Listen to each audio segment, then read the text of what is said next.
За нэгт бол контент гэдэг ойлголт бол сүүлийн 10 жилийн хугацаанд яригдж байна. Ойлголт орж ирж байна. Тэгээ сүүлийн жилүүдийн контентууд бол илүү түлхүү хүчтэй орж ирж байна. Контент бол одоо хаа юм аа, мэдээллийн одоо хамгийн чухал зүйл нь контент юм аа гэдэг. Сэтгүүл зүйн бүтээл угаасаа контент бүтээний хэсэг нь мөн. Бидний хийж байгаа бүх мэдээ, сурвалжлага, нийтлэл, нэвтрүүлэг бүгд л одоо энэ контент үйлдвэрлэгчдийн нэг болсон байна.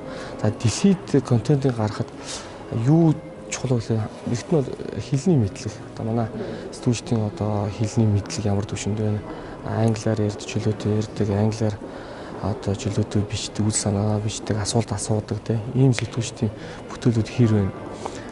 Хоёрт нь бол энэ контентын одоо орчууд дэлхийн түвшинд хэл мэдээлэл хэрэгжилж байгаа энэ шинэ технологи захин ертөнцийн орчинд бид яг эдэнтэй адилхан форматаар мэдээ материалыг нийтлэх болцоо бидэнд бол бүрэн бол байгаа. Одоо эхнээс бол орж ишин шинэ Bloomberg телевиз одоо Eagle-ийн одоо CNN тий Монгол-ээс одоо барууны чиглэлийн одоо нэвтрүүлгүүдийг аль биесээр оруулж ирдэг.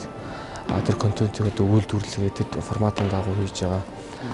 Одоо захин орчинд бол одоо олон сайтууд бас энэ чиглэл рүү орж ин одоо Google сайт чинь data сэтгүүл зүйн infographic icon гэл тийм энэ сайтууд чинь яг одоо дэлхийн түвшинд одоо мэдээлэл бол контентыг бол монгол хэл дээр бол үйлдвэрлэж чадаж байна. Агцгүй энэ мэдээллийг бол бид бол дэлхийд гаргахын тулд монгол ахуй энэ ертөнц ахуйг бол эсвэл зүйнтэй гаргахад мэдээж гадаад хэл дээр хамгийн чухал байгаа. Зарим бид нар шинэ зүйлийг сурсаар болж шинэ зүйлүүдийг хэрэгжүүлж эхэлж байна. Энэ зүйлүүдийг гаргах нь л одоо номер 1-т бол байгаа. Энд бол төрийн бодлого бол хэрэгтэй. Төрийн бодлого бол үндсэндээ энэ жилээс бол нэлээд аюул болж байна. Гадаад харилцааны гадаад хэргийн яамнаас бол Монгол улсын гадаад сурчлах чиглэлээр одоо бодлого бол боловсруулж байгаа. Энэ чиглэлээр бол нэлээд олон уулзалтууд хэлсэн. Тэрний нэг дотор нь бол хэл мэдээллийн хэрэгслээр дамжуулж гадаад Монголыг сурчлана гэдэг ийм чиглэл үндсэн бодлогын бичиг баримтын үед бол гарч байгаа нэлээд сайшаалтай. Одоо 12 сард бол энэ сард энэ бодлого бичиг баримтыг нийтэд танилцуулах гэдэг тийм төлөвлөлт явуулж байгаа юм лээ. Энэ мэтчил одоо төрийн байгууллагаас яг анхаарал ингээд ирэхлээр сэтгүүл зүйн бүтээл нь илүү чанартай, чадварлаг болох нөөц болцоонд бол харагдаад байна. Нэг талаас нь сахин сэтгүүл зүй бол яг үнэхээр дэлхийд бол ирч хүчээ авч байгаа. Яг энэ сэтгүүл зүй рүү явж байгаа. Мөн иргэний сэтгүүл зүй үнэхээр бас эхлээс суурин тавигдчихсан эхэлж байгаа. Яг энүүд бол ажиллаж байна. Энүүд бол 3-4 жилийн өмнө бол 10 жилийн өмнө хүн болгон одоо ч гэсэн нэг хүн одоо вебсайт хийгээд тэр нэг хөтлөөд блог хийгээд хөтлөөд явах болцоотой байдаг. Энэ бол бас нэг контент. Эндээс яг юугаараа ялгарх юм бэ гэдэг ялгаа бол үндсэндээ гарч ирж байна. Одоо Twitter, Facebook хаягаар одоо сенсацтай одоо баримтгүй баталгаагүй мэдээлэл явдаг. Тэрийг хүмүүс ингэсийг шуурж уншиж өгдөг байсан бол ордог байсан бол одоо хүмүүс ойлгож байна. Захин ертөнцид үүсэж байгаа ямар вебсайтаас ямар мэдээлэлээс үнэн бодиттой баримттай мэдээлэл авах юм бэ гэдгээ уншигчд маань өөрснөө ойлгоод эхэлж байна. Энэ бол нэлээд том дэвшил. Өөрөө одоо хэрэглэгчдээ сонголтоо бий болгож байна. Одоо аль одоо сайт нь одоо редакцтай ажилтгийн төдийлөн хүмүүс мэддгүй ч гэсэн одоо хамгийн анхны баталгаатай их сурвалж нь энэ сайт юм аа гэд сонгоод уншдаг энэ чиглэл рүү бол явж байгаа.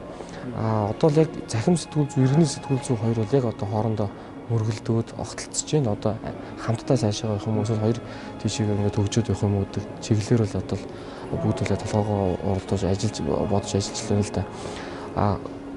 Одоо Twitter, Facebook гэдэг одоо энэ зүйл бүгд одоо иргэд бол нэгт бол мэдээлэлтэй болчлоо. Маш их өргөн мэдээлэлтэй болчлоо.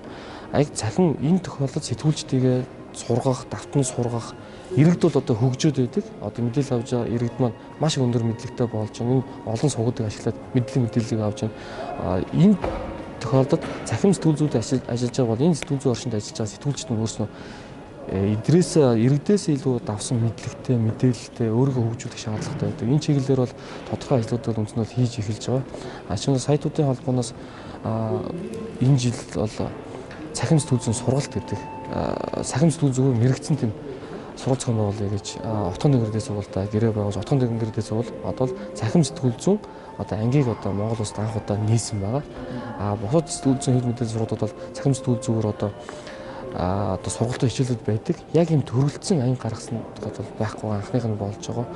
Ингээд бид бол үндсэнд бол илүү мэрэгших чадвартай болох цахим сэтгүүл зүйн сэтгүүлчдийг бэлтгэх нэг сэтгүүлч маань одоо тэгээ технологийн тий IT-ийн мэдлэг өргөн байх нөгөөрөө бүр гүнзгийрэх тийм хэрэгцээ шаардлага угаасаа бий болоод байна.